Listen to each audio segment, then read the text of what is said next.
Boa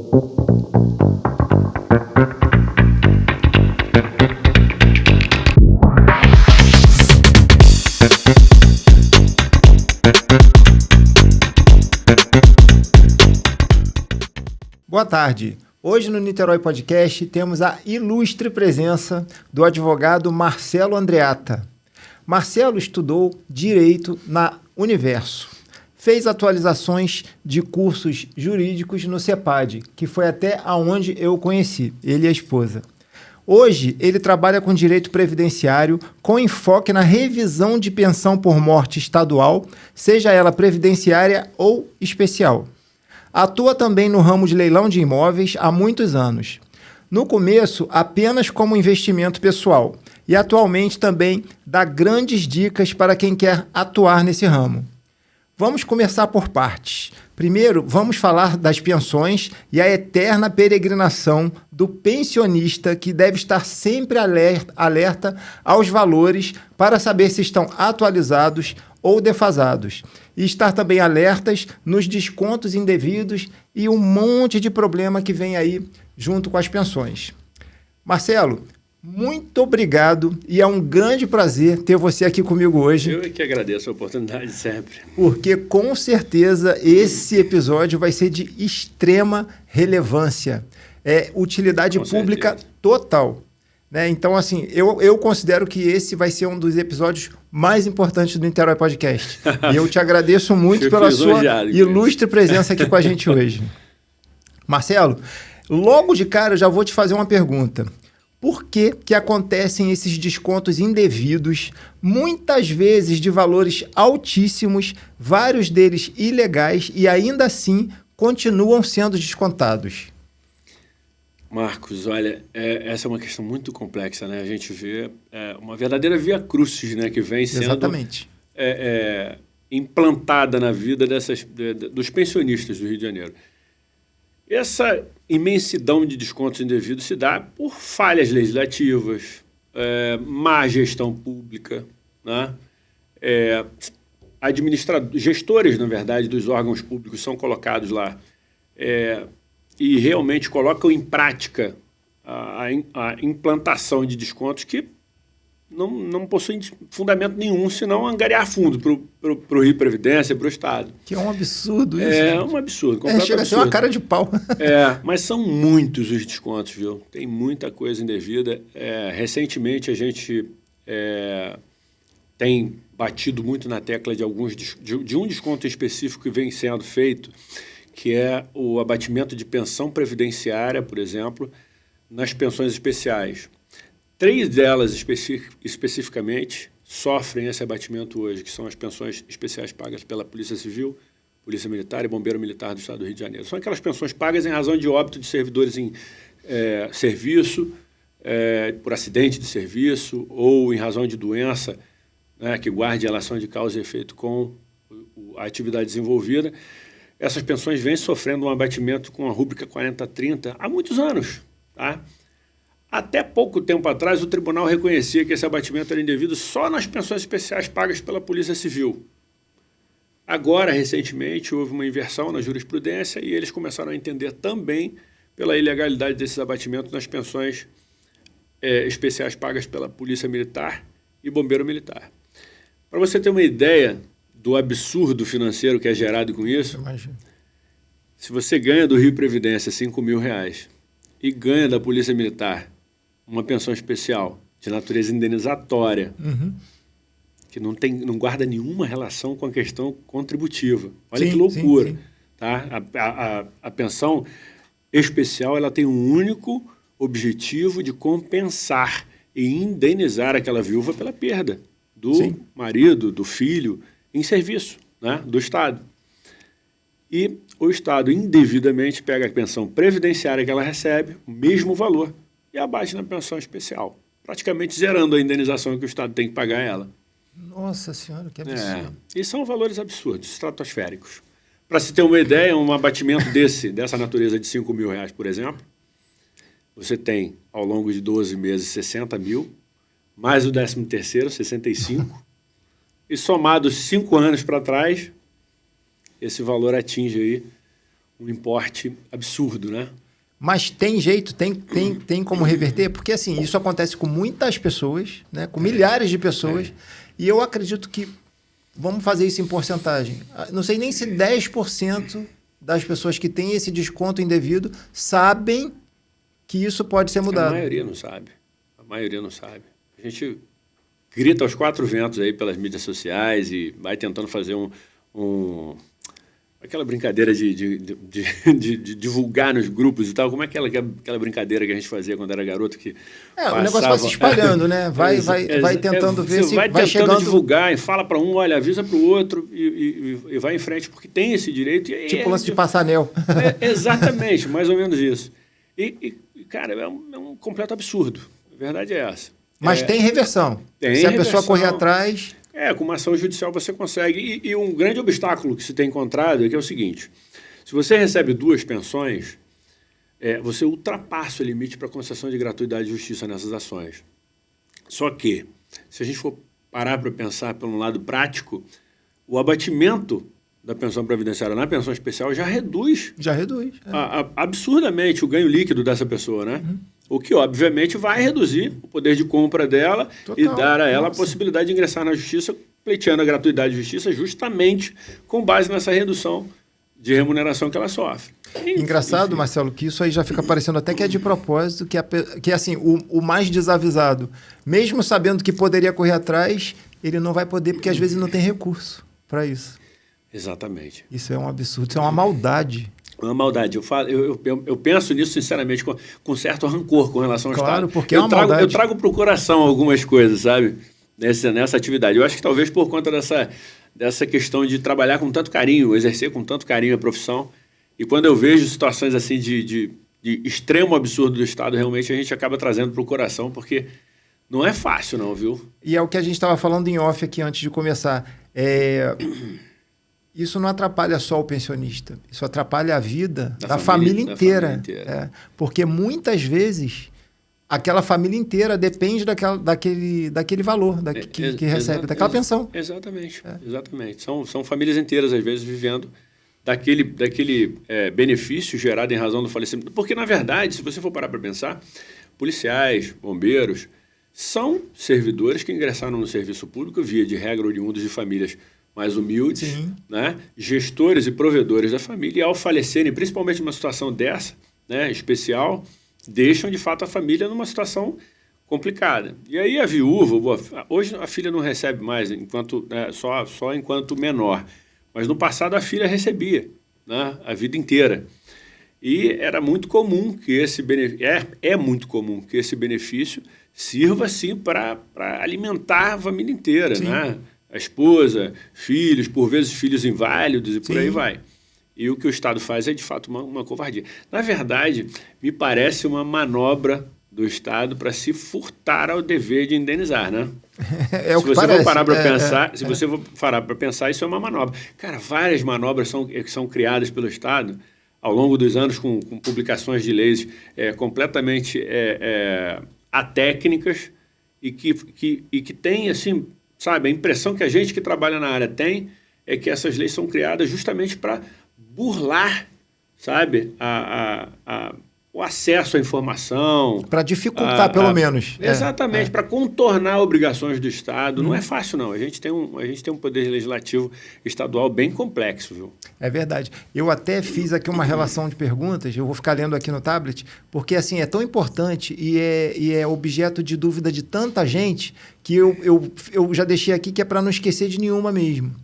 Em que casos o pensionista deve tomar providências para fazer essa irregularidade, para parar essa irregularidade? Como ele deve agir?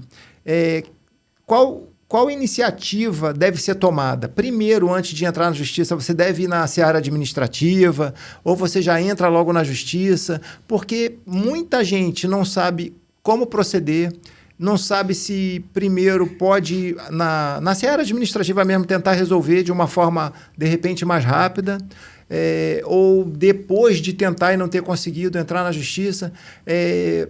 Qual advogado especializado a pessoa precisa procurar? Porque tem muita gente simples aí que não sabe nem qual advogado procurar, né? Qual especialidade. É verdade, são poucos, né? Nesse segmento são poucos. A atitude, a princípio, né, de procurar a administração e questionar, me parece bem lógico, né? Mas, por exemplo, são várias as questões, né, atinentes ao pensionamento.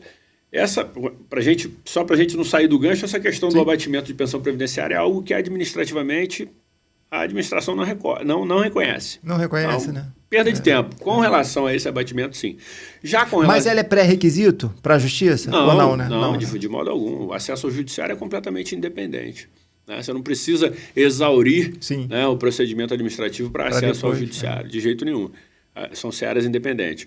Agora, com relação à revisão de pensionamento, que sinceramente é o que mais acontece, a gente está falando em abatimento, imagine você a imensidão de pagamentos irregulares que a gente tem. Cara, seja de que natureza for, de que órgão for o servidor, o Rio Previdência dificilmente paga o benefício do jeito que tem que pagar, do valor que tem que pagar. No passado, a gente tinha uma legislação que previa uma espécie de revisão administrativa, onde o pensionista... Existem marcos temporais que modificam a forma de cálculo de benefício. Alguns benefícios têm uma forma de revisão, outros têm outra forma. Benefícios que gozam de paridade e integralidade, que são aqueles concedidos até 19 de dezembro de 2003, data da promulgação da Emenda Constitucional 41 de 2003, a gente estava falando em off, inclusive, sobre a questão de paridade e integralidade.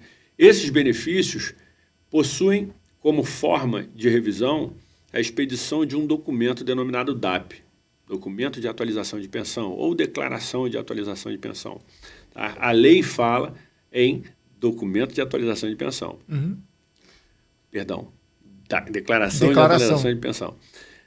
Na verdade, esse documento é um documento que aponta quantos servidores estaria recebendo se vivo fosse. A legislação, até 2021, previa que o pensionista que tem pensão com paridade e integralidade deve se dirigir ao órgão de origem do servidor para solicitar esse DAP. Esse DAP aponta o valor que o servidor estaria recebendo se vivo fosse, de posse dele o servidor ia ao Rio Previdência e solicitava uma revisão administrativa. Em 2021, a gente teve a publicação de uma lei estadual, e aí eu volto naquele assunto dos contornos da administração para dificultar, né, a vida do pensionista. No mínimo para dificultar. A publicação de uma lei de número 47.677, que regula o DAP, alterou a legislação anterior, determinando que o DAP em cópia não fosse mais entregue ao pensionista. A partir desse momento, o Rio Previdência começou a divulgar que as revisões se dariam anualmente de ofício pelo Rio Previdência. Ou seja, o Rio Previdência, o órgão pagador do benefício, se incumbiria de solicitar ao órgão de origem, anualmente, os DAPs para fazer as revisões administrativas ex officio. Aí é abusar da inteligência alheia também. Com isso, foi extinta a possibilidade de protocolo de pedido administrativo de revisão de pensão por morte. Por incrível que pareça, ninguém consegue mais formular. Faz contato com o site do Rio Previdência, no campo Fale Conosco, não consegue formular um pedido de revisão administrativa. Não é fácil, não é fácil. Aliado a isso, você ainda encontra a dificuldade de recebimento de diferenças não prescritas, porque você tem uma prescrição contra o Estado de 5 anos.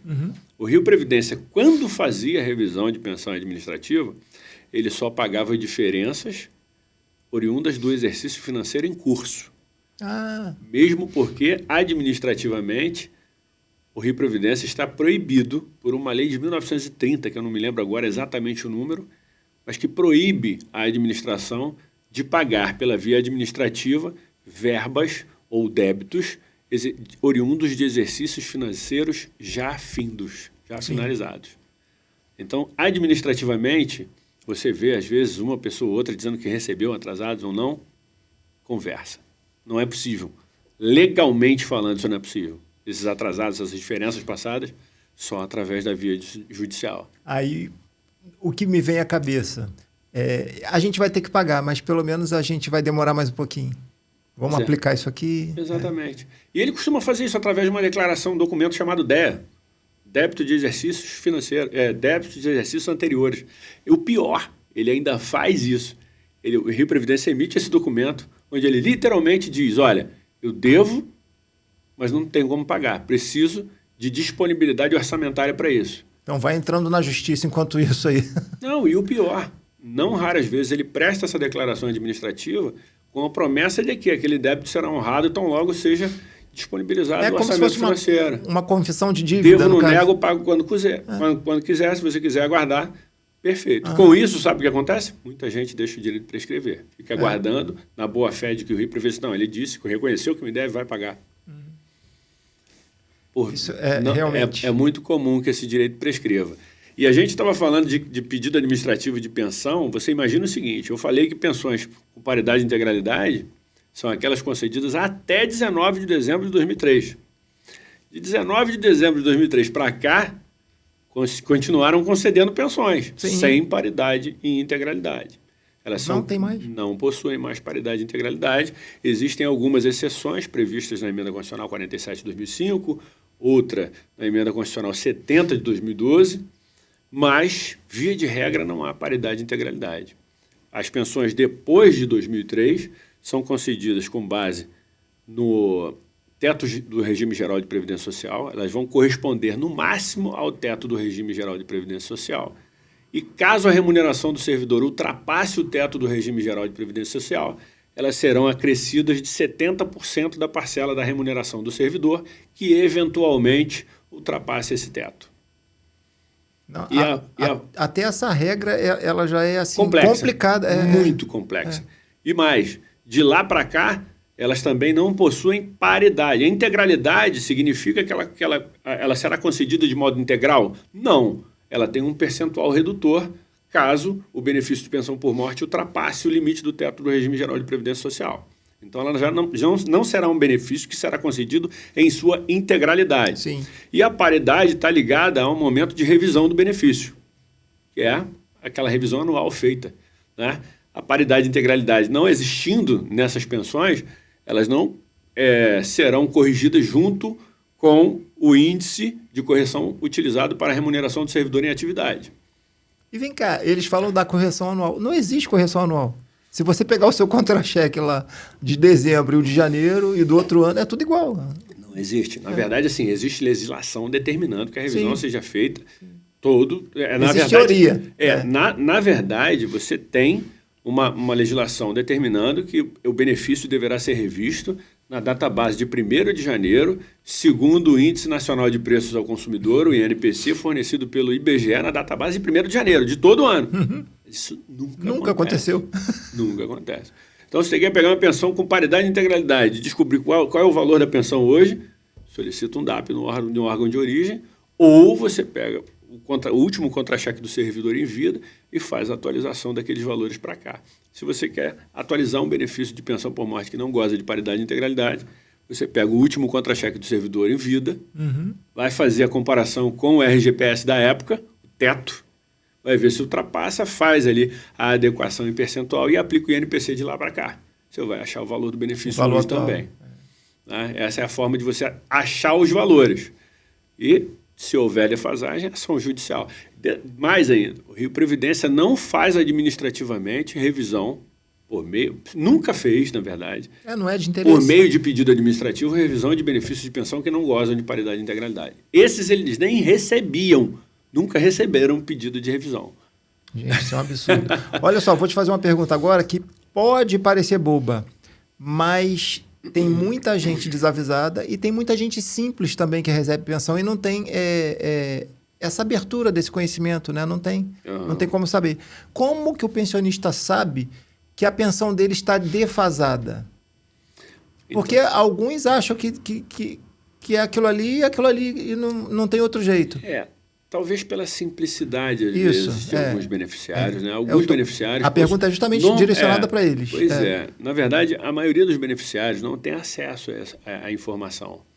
Para você saber se o seu benefício está certo ou não tem outro jeito. Você tem que buscar informação com um profissional que atue na área, porque a única forma de você descobrir é realizando um cálculo de atualização. As pensões com paridade e integralidade por meio do DAP. As pessoas que não gozam de paridade e integralidade, você precisa de um cálculo de atualização de pensão para descobrir o valor atual dele. Então, o advogado previdenciário, no caso. Exatamente. O advogado previdenciário vai encontrar esse valor. Até as pensões que gozam de paridade e integralidade são passíveis de revisão sem esse DAP, por exemplo. É possível você calcular o valor atualizado se você tiver as informações constantes no último contra-cheque do servidor em vida. O cargo ocupado por ele ao tempo do óbito, percentual de gratificação de serviço, as patentes, por exemplo, no caso dos militares, né? Qual era a patente ostentada por ele no momento do óbito, e demais gratificações de caráter remuneratório recebidas naquele momento da vida, né? Então, com base nessas informações, é possível atualizar o valor para cá. Descobrir se o benefício está defasado ou não, não é uma tarefa fácil. Tá? Não é uma tarefa fácil. Justamente a gente percebe aí que não é de interesse que seja mesmo. Não é. E o Rio Previdência vem buscando meios para dificultar isso. Tá? Cada vez mais.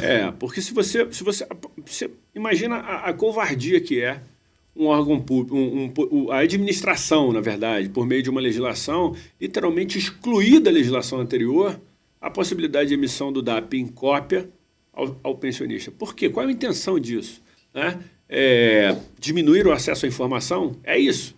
A partir do momento em que o pensionista pode chegar no órgão de origem do servidor e solicitar aquela declaração, de quanto muitos órgãos chamam essa declaração de declaração vivo fosse. Esse era o nome antigo dado a esse documento. Eu me lembro que várias pessoas usavam esse termo mesmo. Isso. Tem que ganhar como se vivo fosse. Isso. Então, né, a DAP literalmente é uma declaração para atualização de pensão pautada na remuneração do servidor, se vivo fosse. Sim. Né? O que ela vai apontar é isso. E a partir do momento em que você fornece isso ao pensionista, você está dando a ele a informação que ele precisa para revisar o benefício. É a prova que ele tem ali na mão. Com certeza, uma alteração legislativa, né? onde o acesso à informação dessa natureza fica vedado, mostra muito a intenção do Estado de complicar, né? Fica parecendo assim, eu não vou produzir provas contra mim mesmo. Exatamente, mas é mais ou menos por aí. Na verdade, assim, isso fica muito claro para quem atua nesse segmento, porque não é só privar o beneficiário do acesso à informação, é também diminuir o volume de ações deflagradas contra o Rio Previdência, porque a grande verdade é que o DAP faz prova inquestionável de defasagem na pensão. Então, com isso, não é todo profissional também que vai ter ali a possibilidade de olhar o contra-cheque do pensionista e dizer, olha, seu benefício está defasado. Não é qualquer profissional que vai conseguir fazer isso. Né? Você tem que ter uma certa vivência naquele segmento para conseguir adquirir expertise para alcançar, né, a visualização dessa defasagem. Você vê, mesmo tendo formas de você conseguir, agora mais difíceis e tudo, mas se você parar para pensar no pensionista mais simples, que mesmo ele sabendo às vezes que se ele arranjar um bom advogado previdenciário, ele vai acabar conseguindo, pode ser um pouquinho mais demorado, mas muitas vezes ele não tem nem dinheiro para pagar esse advogado. Pois é. Então acaba realmente cerceando o direito dele.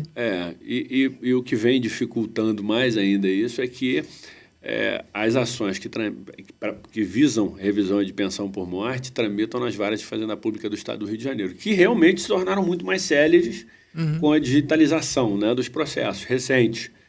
Mas, ainda assim, são famosas pela morosidade do judiciário, né? O judiciário há anos traz a fama da morosidade, mas as varas de fazenda pública são as recordistas nessa morosidade. E isso dificulta ainda mais o acesso. Né?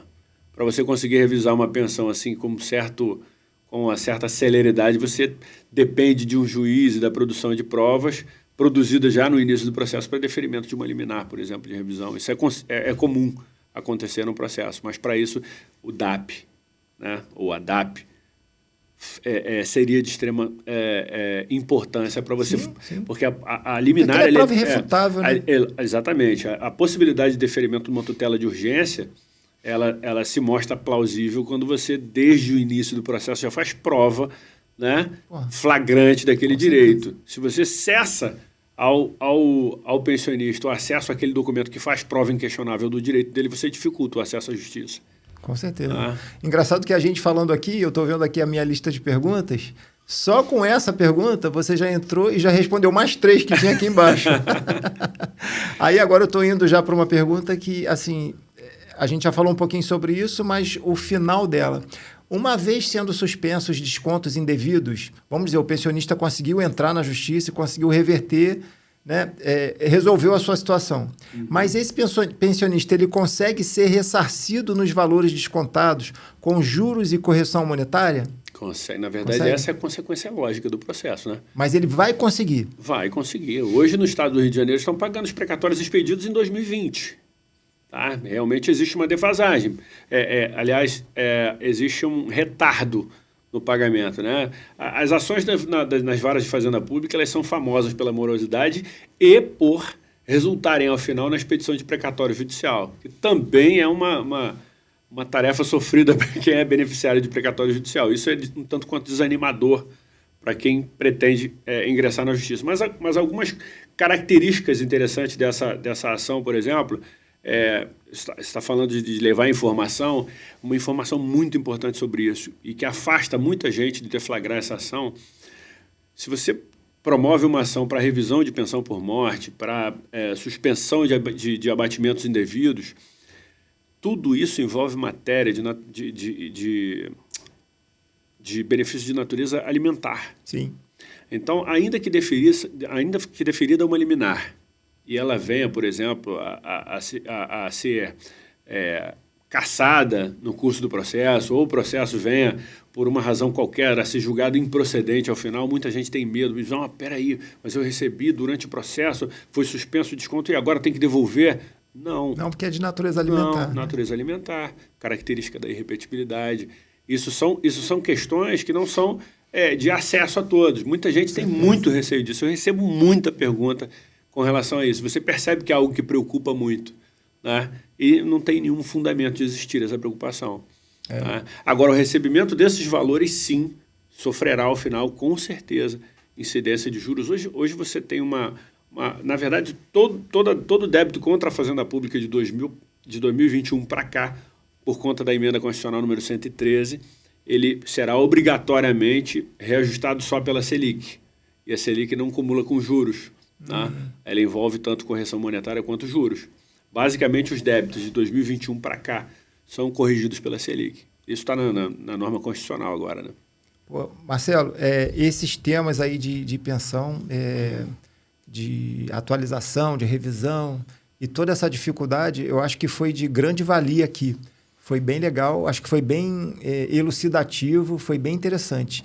Agora eu quero mudar um pouquinho do assunto e passar para uma outra especialidade que você tem também, que são sobre os leilões de imóveis.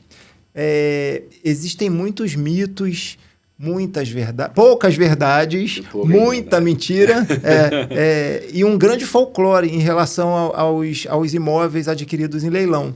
Então, eu queria que você falasse um pouquinho sobre isso, porque você se tornou um especialista no assunto. Na verdade, no leilão de imóvel, eu entrei, né, nesse segmento com o intuito de construir estabilidade na minha vida. Tá? O advogado, no início da carreira, encontra muita dificuldade, né? Sim.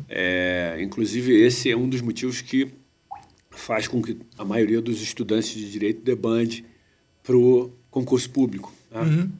A busca... Só um minutinho. A busca para ter uma situação estável, né?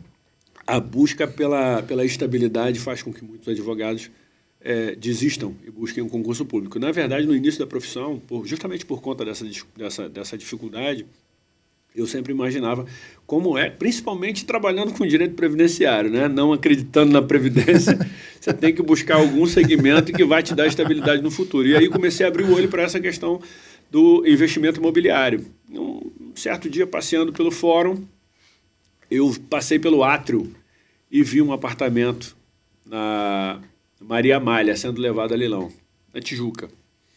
E eu conhecia mais ou menos a região, sabia quanto valia um apartamento ali. E reparei que o apartamento tinha sido avaliado na época, nossa, isso faz algo em torno de 18 anos, talvez, ou um pouco mais. O apartamento tinha sido avaliado em 140 mil e estava sendo vendido em segunda data e foi por 70. Nossa Senhora! E aí eu olhei para aquilo e falei assim, nossa... Você já tinha uma ideia da valorização daquele local, né? Então aquilo te... Eu olhei para aquilo e falei assim, cara, o apartamento está avaliado em 140, foi vendido por 70, e ele vale mais do que 140, né? E aí eu falei, eu preciso abrir meus olhos para isso. E aí busquei isso como investimento pessoal, tá? Comecei a atuar naquele segmento, arrematei alguns imóveis, enfim, graças a Deus deu certo. Mas hoje o que a gente vê...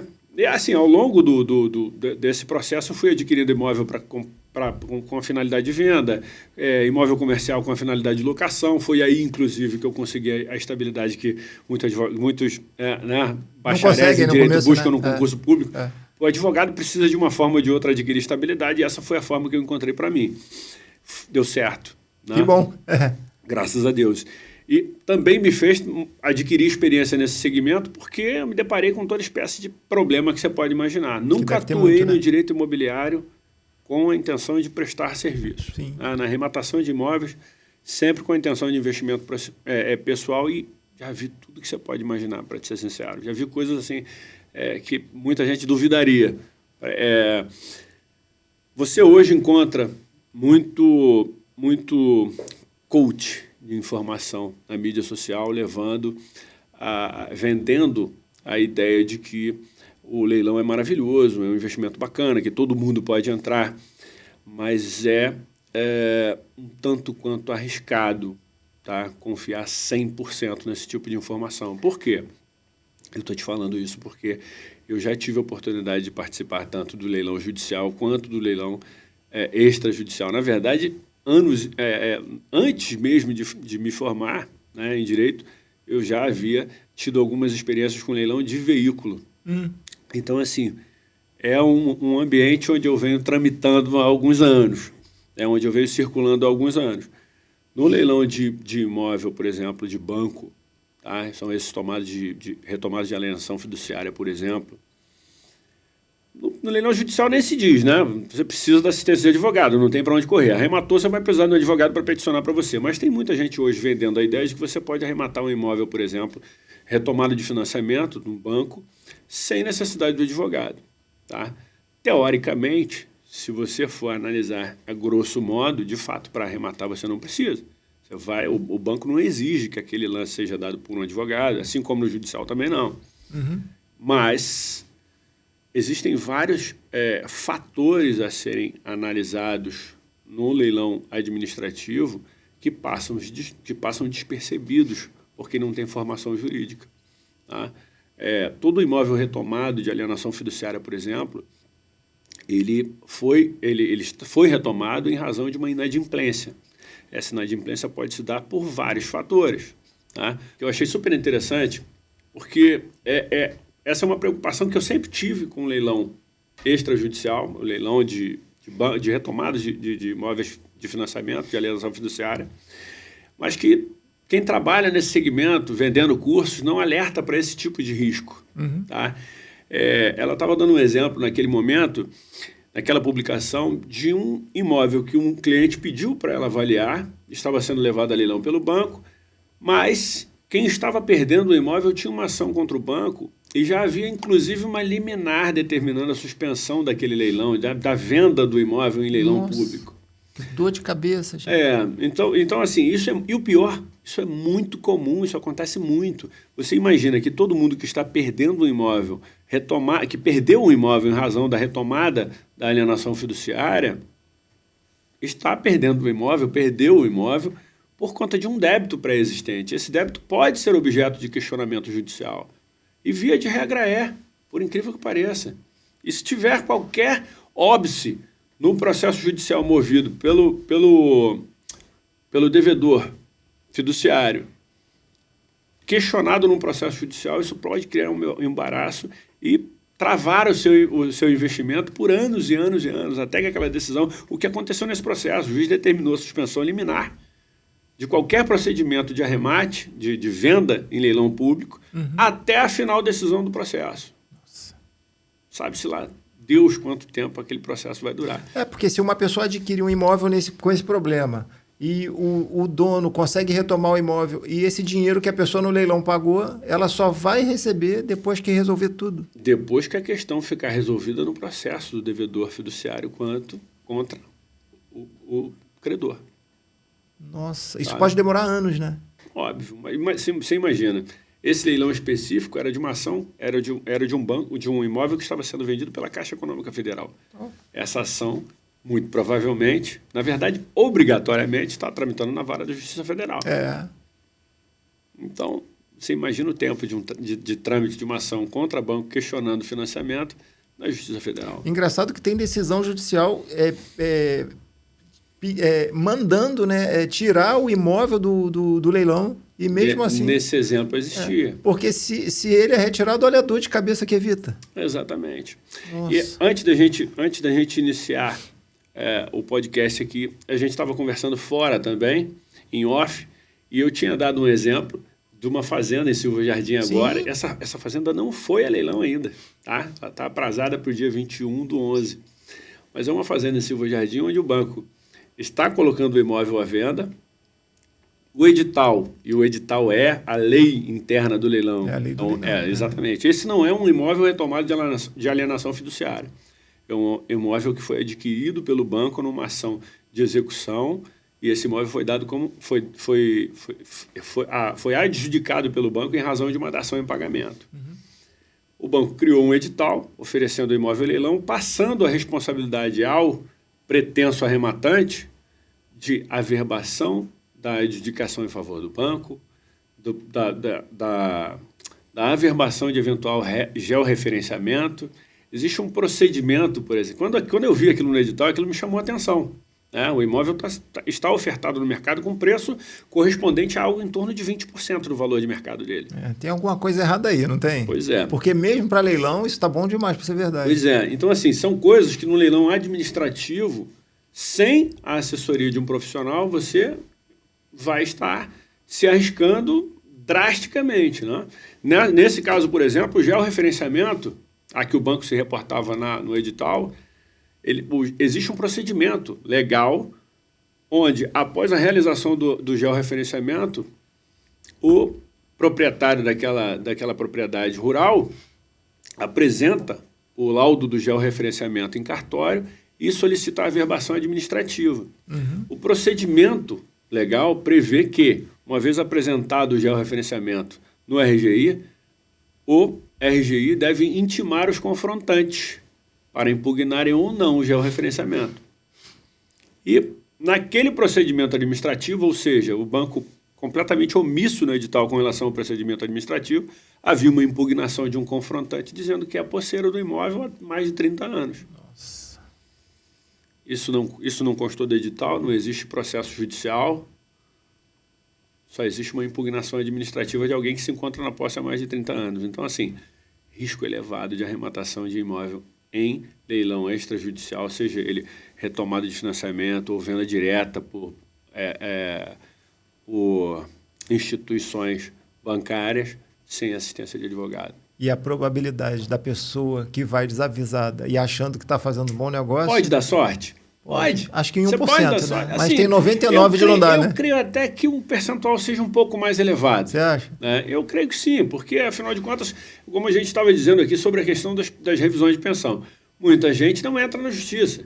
Muita gente perde o imóvel, por exemplo, assim como pensionistas não entram, tendo direito, não entram, né, na justiça para pleitear, muitas pessoas perdem seus imóveis. Porque também não correram atrás dos seus direitos. Porque também não correram atrás. E realmente, se você der a sorte de arrematar um imóvel desse num leilão administrativo, viu? Infelizmente, o perdedor do imóvel, né, o devedor, caso tenha perdido o imóvel e não tenha questionado na justiça, pode ser que ele... de fato, ele vai acabar se dando bem, tendo feito um bom isso, negócio. Isso acontece, a verdade é essa. Senão, a gente não estaria vendo aí esses cursos tão... Deixa eu te perguntar uma coisa. Existem leilões judiciais e leilões administrativos. Isso. Para um investidor que não tem muito dinheiro... Eu diria leilões judiciais e extrajudiciais. Extrajudiciais, né? tá. para quem gosta de investir nessas coisas assim que tem um risco maior, mas também existe um risco muito grande de fazer um excelente negócio. O investimento é sempre maravilhoso, não tenha dúvida. O investimento em leilão de imóvel é maravilhoso, o retorno é muito bacana. Mas para alguém que está chegando de novato nessa história, quais são assim os toques que você pode dar para essa pessoa para ela evitar de errar esses erros que podem virar assim, uma grande dor de cabeça no futuro?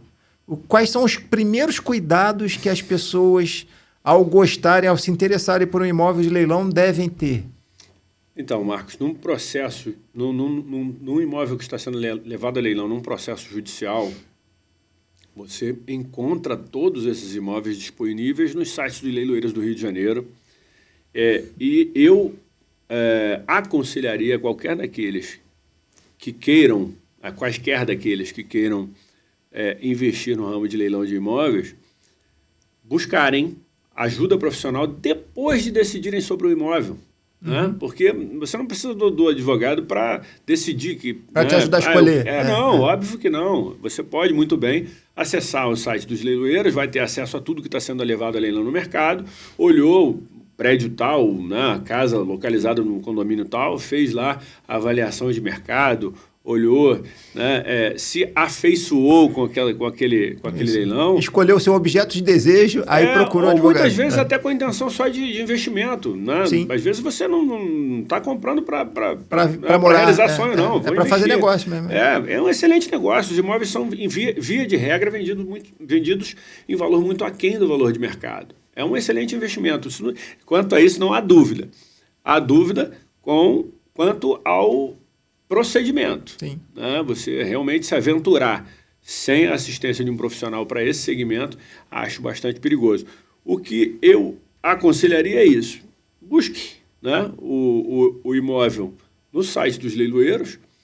Uma vez encontrado o imóvel, quer para investimento pessoal, quer para sua própria residência com a família, aí sim, a partir desse momento, você vai precisar de um profissional. Por quê?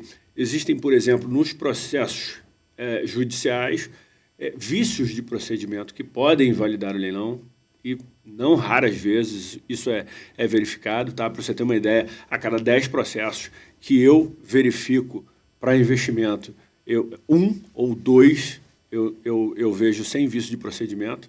Tá? Sempre tem uma papada de mosca aqui ou de uma falta de intimação de um cônjuge, por exemplo, numa execução de imóvel. Isso é muito comum a gente encontrar. E fica parecendo um detalhezinho, mas que pode emperrar por anos isso aí. Ou então nem acontecer, né? Também. Exatamente. Pode. Por exemplo, há pouco tempo atrás, analisando um processo de imóvel que que estava sendo ofertado a leilão em Ipanema, eu olhei o processo inteiro. Ele iniciou-se com um procedimento regular, intimação pessoal do devedor, tudo foi correndo certinho. Num dado momento, o devedor simplesmente desapareceu, não era mais encontrado, né? Enfim, o que aconteceu foi que o procedimento correto seria citá-lo por edital. No entanto, o advogado do exequente encontrou um inventário onde o devedor estava patrocinado por um outro advogado. E as intimações passaram a ocorrer na pessoa daquela advogada, porque ela tinha procuração em outro processo. E esse imóvel estava indo a leilão e foi vendido. E foi vendido logo em seguida. Ou seja, a advogada na pessoa de quem as intimações estavam sendo realizadas não tinha procuração nos autos, cara. Advogado, aquele profissional não assistia o devedor. E todos os atos expropriatórios, penhora, avaliação do imóvel, intimação para a data das praças, tudo sendo feito na pessoa daquela advogada. Isso só porque ela fez uma petição no processo, informando que aquele devedor era também inventariante nos autos do inventário. E ela patrocinava o inventário. A partir daquele momento, ela não juntou procuração no processo, não. Ela só peticionou dizendo que lá ela só patrocinava os autos do inventário. Olha a bola de neve de problemas que vem daí. 2.700.000 e burdoada o valor da arrematação. Pois é. Aí logo de cara fica aparecendo um negócio da China e quando Não, e aí você imagina, e aí você imagina o seguinte: se você encontra um profissional de coração malicioso, e aí estou te mostrando as nuances do leilão. Se você encontra um profissional malicioso, uma advogada, por exemplo, suponhamos que essa advogada fosse extremamente maliciosa. Sim. Ela é advogada do devedor num processo paralelo. Tá? Ela percebeu que todos os atos expropriatórios foram equivocadamente enviados a ela. Né? Ela podia, por exemplo, depois depois da arrematação, apresentar oposição, informando que, de fato, houve vício processual apto a invalidar o processo. E, numa oposição, pode ser que o arrematante venha a ser condenado à sucumbência. E quem recebe é ela, a advogada. Então, assim, você encontrar manobras. O ser humano é engenhoso. É engenhoso. Se ela apresenta uma impugnação à arrematação, por exemplo, seja inclusive numa ação autônoma de nulidade, se ela argui a nulidade numa ação autônoma, né, em favor do cliente dela, após a homologação da arrematação, só é possível impugnar através de uma ação autônoma. Se ela faz isso, o arrematante está sujeito a uma sucumbência de 10%, milionária, por exemplo. Não, 10% de 2 milhões e 700 são 270 mil de prejuízo. Gente, pelo amor de Deus. Sem falar o tempo em que o seu investimento ficou engessado. É verdade. Então, assim, são questões em que... Por que eu chamo a atenção para isso? Porque hoje se vende muito a ideia de que você pode participar de leilão sem assistência de profissional, de advogado. Para quem está querendo uma dor de cabeça para o futuro... Veja bem, não estou defendendo a minha classe, não. Não estou só defendendo a classe, não, tá? A gente acaba tendo um pouco de defesa dessa história. Mas eu nem atuo nesse segmento. Eu não presto serviço de assessoria em leilão de imóvel, não. Eu só faço como investimento pessoal. Sim, mas você aprendeu tanto desses erros. Eu estou chamando a importância para essa necessidade. E não tem essa de que num processo, no leilão administrativo, aquele realizado por bancos, seja na retomada de imóveis de alienação fiduciária ou em venda direta, tem que ter assistência de advogado. Você precisa de um profissional para analisar se existe ação contra o banco questionando o ato expropriatório daquele bem, sabe? Se a pessoa que perdeu aquele imóvel está questionando ou não. Porque, afinal de contas, é um investimento. Né? É um investimento. Pô, pode ser, às vezes, até o único investimento que a pessoa pode fazer. Exatamente. Então, é muito importante. Bom ter um pouco mais de cuidado. A atuação Marcelo, profissional nesse segmento é muito importante. Infelizmente, né, o nosso tempo não é muito longo, mas eu já deixo aqui também um convite para a gente fazer uma parte 2 disso aí. Vamos. Porque eu acho que é muito relevante. Mas fico feliz com o convite antecipado já. Pô, muito legal. Eu quero só que você termine esse papo dando assim um conselho para a pessoa que quer correr atrás de um imóvel de leilão, assim... Vamos dizer assim, uns 2 ou 3 cuidados mais importantes para ela não ter uma dor de cabeça no futuro. Assim, bem concluindo mesmo, uma coisa rápida. Tem que ter cuidado com isso. Então, depende do leilão que você escolhe. Né? Se você opta por participar do leilão judicial, eu acho que você tem uma bateria de cuidados. Aí eu teria, por exemplo, a verificação da condição do leiloeiro, se ele realmente é cadastrado na junta comercial do Estado em que está sendo promovido o leilão, verificar numa análise prévia o procedimento adotado para aquele imóvel, para a expropriação daquele imóvel e nunca deixar de contratar um profissional. Tá? Óbvio que isso tudo depois de você decidir por adquirir ou não aquele bem. Sim. E no leilão administrativo... Que é o extrajudicial. No leilão administrativo... Depende do estômago também de quem vai investir, né? Mas eu diria, antes de decidir pela arrematação, avalie. Mesma forma, você avalia, encontrou o imóvel, achou interessante.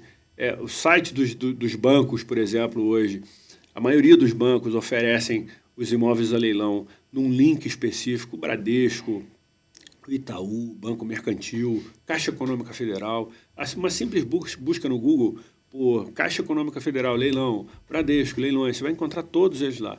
Aferiu, encontrou o imóvel que te interessou, vai pessoalmente à localidade, faz uma avaliação de mercado, vê se o valor ofertado para a praça é conveniente do ponto de vista de investimento, se o valor te interessa, a partir daí, não deixe de dar uma olhada, não deixe de analisar a questão jurídica com o profissional do ramo, porque realmente você pode onerar demais o seu investimento por um ato de irresponsabilidade, sinceramente. Você vê, nesses poucos toques aí, você já evita uma grande dor de cabeça, né? Com certeza. Marcelo, as pessoas que estão assistindo esse episódio aí, que gostaram da sua explicação, que gostaram de você, que passaram até a te conhecer por esse podcast, se elas tiverem alguma dúvida em relação à pensão, eu deixo aqui o pedido para você, Marcelo, para deixar as suas redes sociais aqui, porque se tiver alguém interessado aí que está te conhecendo agora a partir desse podcast, se quiser tirar alguma dúvida, mandar um direct para você, ela pode fazer isso? É possível? Se tem uma coisa que eu adoro é tirar dúvida no Instagram. É verdade? Né? Qual é o seu Instagram? @marceloandreata.adv.